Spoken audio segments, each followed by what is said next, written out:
students, you are welcome to online classes for English compulsory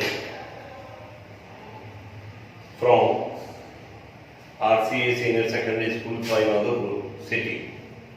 जैसा कि आप मालूम है, पहले भी जो इससे पहले जो आपको दिया गया है पार्ट लेसन, वो प्रेजेंट के चारों भाग पर हुआ था।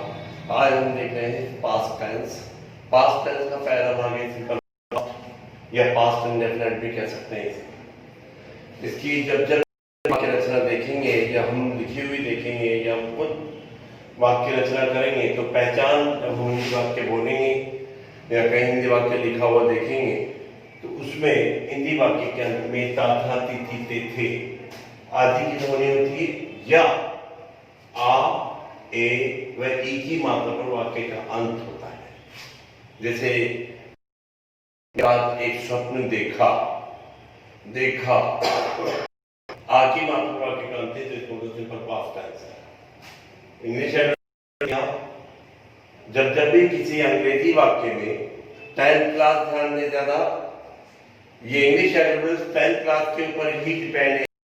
10th क्लास के सिलेबस के अंदर करेक्ट फॉर्म्स ऑफ वर्ड्स एक बिंदु आएगा 4 नंबर का होगा, आपको पूरे वाक्य में इंतजाम देगा। कोष्टक में वर्ब की फर्स्ट फॉर्म, वर्ब की फर्स्ट फॉर्म इसलिए देता है कि हमेशा वर्ब से वर्ब की second form, third form, fourth form, fifth form develop होती है।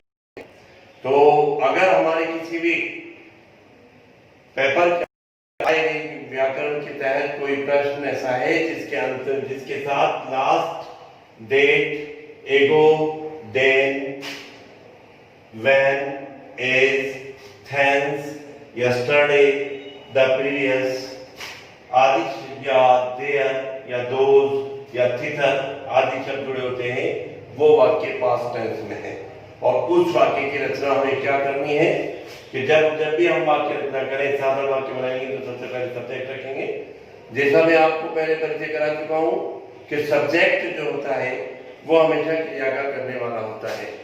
क्रिया हमेशा आप हिंदी वाक्य लिखा हुआ लिखें या आप किसी रचना को बनाने के लिए सोच कर लिखें, तो उस क्रिया का और जो वाक्य में स्थान होगा वो हमेशा अंत में होगा।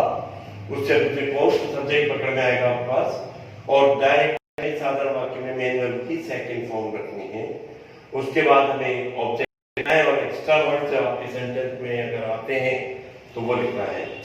से अगर नेगेटिव हम देख रहे हैं तो नेगेटिव में सबसे पहले सब्जेक्ट आएगा, फिर डिनोट और फिर plus any first plus extra word. आप कहेंगे सब्जेक्ट कौन सा? सिंगुलर प्लूरल, सारे सब्जेक्ट, चाहे सिंगुलर हो, चाहे प्लूरल हो, चाहे आई हो, क्योंकि पास्ट इंडेफिनिट के वाक्य में, पास्ट इंडेफिनिट के वाक्य में आपके जितने भी सब्जेक्ट शब्द होते हैं, सब्जेक्ट जो नाउन होती है वो हमेशा कॉमन होती है। सिंगुलर प्लूरल आई समान वैल्यू रखते हैं। इससे सारे कर्ता उपसर्ग आपको नेगेटिव के अंदर डिनोट प्लस एनी फर्स्ट लिखना है। और इसी प्रकार से प्रश्नवाचक वाक्य में डिड प्लस सब्जेक्ट, जब आपके प्रश्नवाचक वाक्य में वाक्य की ध्वनि क्या से शुरू हो, did plus subject plus any first plus extra words. यहाँ पर एक कोटेशन आपको नोट लिख रहा हूं कि उपरोक्त पहचान शब्द के साथ, कौन से उपरोक्त पहचान शब्द के साथ, ये इन शब्दों की ध्वनि कहीं निकलती है, शब्दों के साथ वाक्य में क्रिया का करने वाला ना हो, अर्थात वाक्य पीवी फॉर्म होती है पैसिवाइज। अगर वाक्य में पैसिवाइज कंडीशन है, इस वाक्य को पहचानने का तरीका है कि उसमें काम का करने वाला नहीं होता, उस क्रिया होती है वो ऑब्जेक्ट पे निर्भर रहती है। जहां के अंदर क्रिया कर्ता पे निर्भर होती है तो वाक्य सक्रिय हो जाता है, एक्टिव कहलाता है। और जिस वाक्य में क्रिया कर्म पर निर्भर होती है तो निष्क्रिय हो जाता है, पैसिव कहलाता है। तो जब वाक्य में क्रिया का करना हो तो हम उस वाक्य की रचना करेंगे वह शब्द जिसके साथ क्रिया की जाए लिखेंगे। फिर उसके बाद अगर ये शब्द आपका एक वचन है तो उसके साथ बाद आ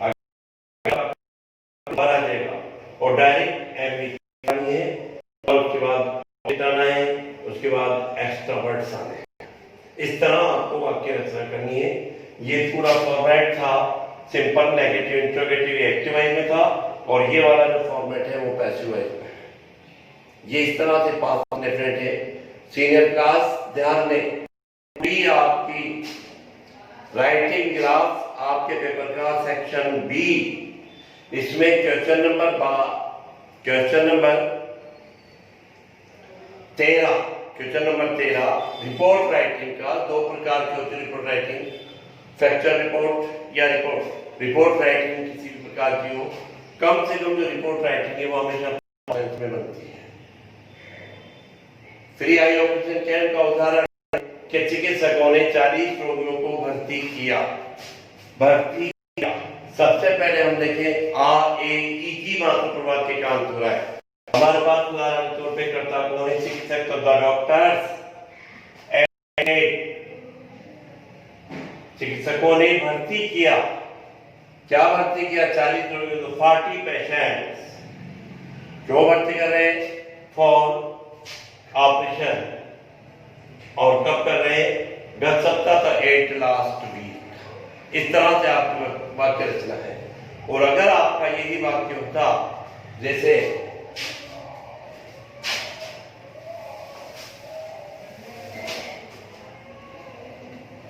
उदाहरण के तौर पे यहां पर श्रम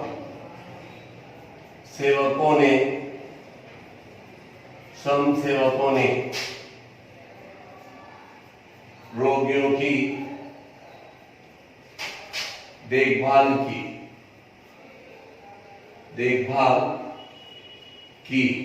ये वाला वाक्य एक्टिव है, कारण इसमें श्रम सेवक काम के करने वाले हैं। तो the volunteers, VOLUNTEERS, the volunteers. देखभाल की इंग्लिश डॉक्टर भी कह सकते हैं, कैरेड भी कर सकते हैं, CARED, कैरेड। किसकी? Patients, the patient, PATIENTS। और कहां की? अगर हम ये कहते कि शिविर में,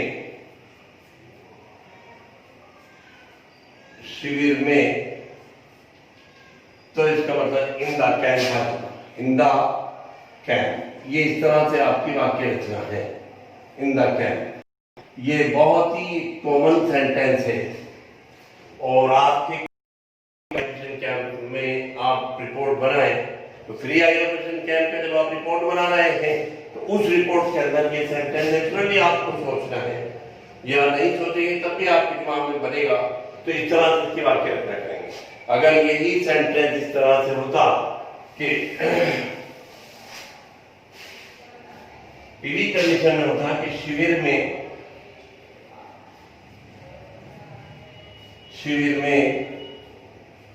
रोगियों की देखभाल की गई,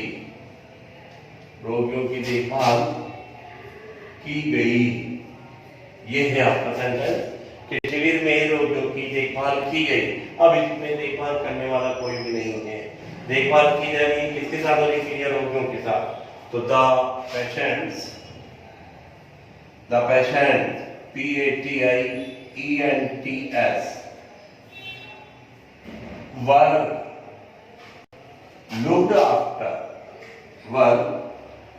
looked after in the camp।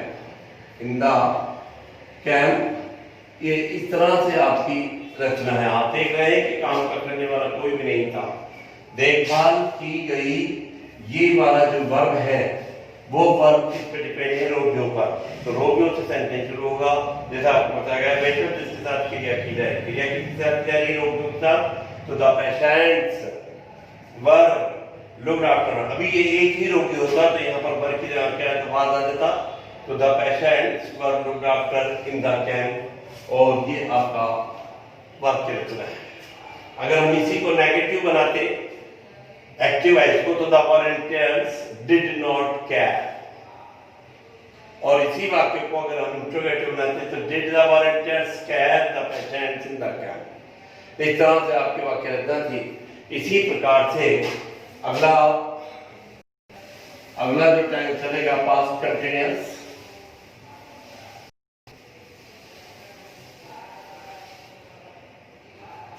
Past continuous.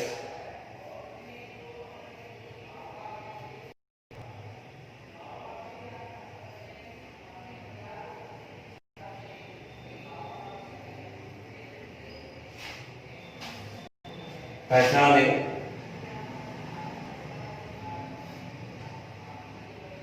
Hindi वाक्य में क्रिया के साथ रहा,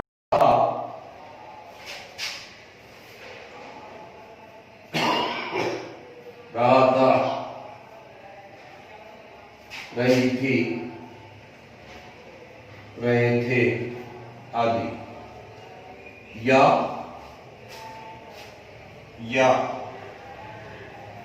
हुआ था, हुई थी, हुए थे। इसका इंग्लिश एडवर्बियल्स है, इंग्लिश एडवर्बियल्स है ADVERBIALS। दो वाक्यों का पाया जाना,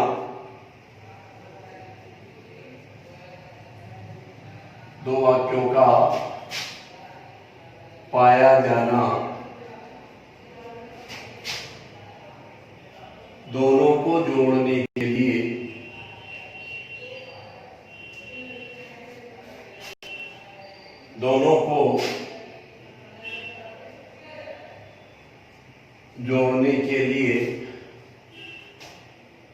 when, while, as, then, date आदि का प्रयोग होना, आदि का प्रयोग होना। when बोले तो जब, while बोले तो जबकि, as बोले तो जैसे, then तब, और date का मतलब है कि। मैंने देखा कि आप बाजार में घूम रहे थे, जैसे यहां पर है मैं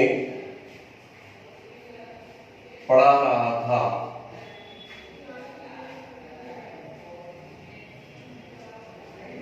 मैं पढ़ा रहा था जब आप आए, जब आप आए। तो मैं पढ़ा रहा था पास्ट कंटिन्यूअस है, जब आप आए पास्ट कंटिन्यूअस, पास्ट इंडेफिनिट है। मैं पढ़ा रहा था नहीं थी, बात का भाव व्यक्त हो रहा है, जिसका मतलब पास्ट कंटिन्यूअस है। और आप आए ये पास्ट इंडेफिनिट है। और दोनों का कनेक्टर, दोनों को कनेक्ट करने वाला, दोनों का संपर्क बनाने वाला जो जब शब्द है वो है। अधिकतर वाइल वाले सेंटेंस में दोनों की वर्ब जो है कंटिन्यूअस में हो सकती है। मैं पढ़ा रहा था जबकि आप पढ़ रहे थे। वाक्य रचना इसकी, वाक्य रचना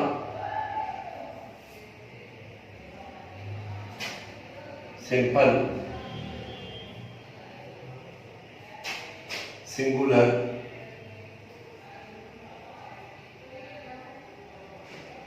या आई, या फिर प्लूरल,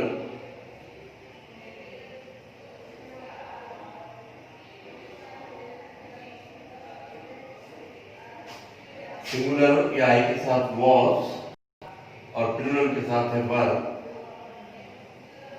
दोनों के साथ एमी first plus ING plus EW plus जोड़ने वाला शब्द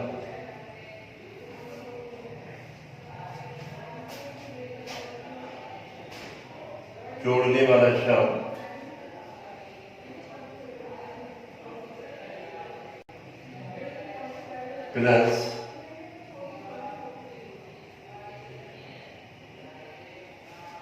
subject second plus MV second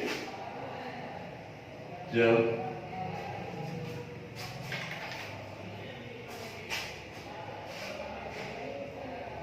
दूसरा वाक्य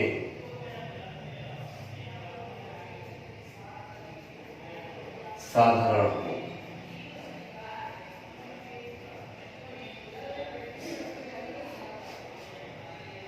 या did not plus any first जब दूसरा वाक्य नकारात्मक हो।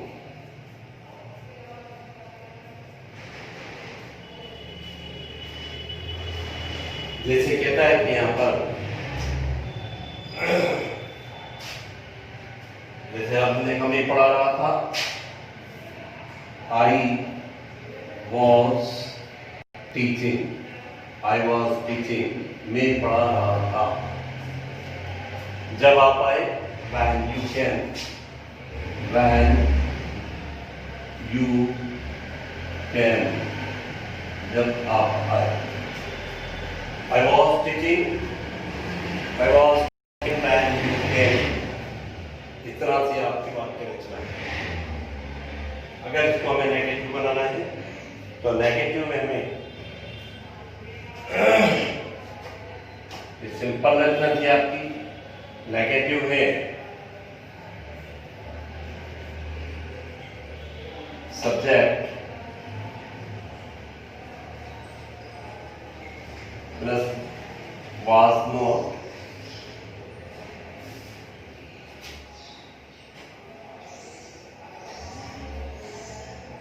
सब्जेक्ट प्लस वाज नॉट या were not plus any first plus ING plus शेष वाक्य शब्द, शेष वाक्य शब्द। इसी प्रकार अगर आपका इंट्रोगेटिव है INTE डबल ROGATIV was या वर plus subject plus any first plus ING plus EW और अंत में प्रश्नवाचक। इस तरह ही आपके पास कंटिन्यूअस वाक्य की रचना है। ज्यादातर पास्ट कंटिन्यूअस किसी भी बीते हुए समय की क्रिया को लगातार बताने के लिए उपयोग किया जाता है। जैसा कि आप देख रहे हैं, पहचान हिंदी वाक्य के में क्रिया के साथ रहा था, रहे थे आदि शब्द रहेंगे, या फिर हुआ था, हुई थी, हुए थे आदि शब्द जुड़े होंगे। तो इसका मतलब ये कौन सा टेंस का वाक्य होगा? पास्ट कंटिन्यूअस का होगा। इंग्लिश एडवर्बेंस बहुत सीधी है, दो वाक्यों का पाया जाना, दोनों को जोड़ने के लिए वह जब, वाइल, जबकि, एज, जैसे, देन, तब, डेट का मतलब कि आदि शब्द पाए जाते हैं। जैसे मैं पढ़ा रहा था, जब आप आए तो I was teaching when you came. अब वाक्य रचना जब हम लिख रहे हैं तो साधारण है। अगर आपका सब्जेक्ट है या आई है, सिंगुलर है, आई है, तो उसके साथ वाज लिखना है आपको। और अगर आपका सब्जेक्ट प्लूरल है तो उसके साथ आपको वर लिखना है। हमें आपको पहले वो बता चुके हैं, पूरा एक्सप्लेन कर चुके हैं सब्जेक्ट सिंगुलर क्या है, सब्जेक्ट प्लूरल क्या है। और इसके बाद first plus ING plus extra words. Extra words के बाद जब जोड़ने वाला शब्द आएगा ध्वनि अनुसार तो वो लिख करके फिर हमें सब्जेक्ट लिखना सेकंड और फिर मैनुअल की सेकंड फॉर्म लिखनी है अगर वाक्य साधारण हो। और अगर दूसरा वाक्य नकारात्मक हो तो सब्जेक्ट लिख करके did not plus any first जब दूसरा वाक्य नकारात्मक हो।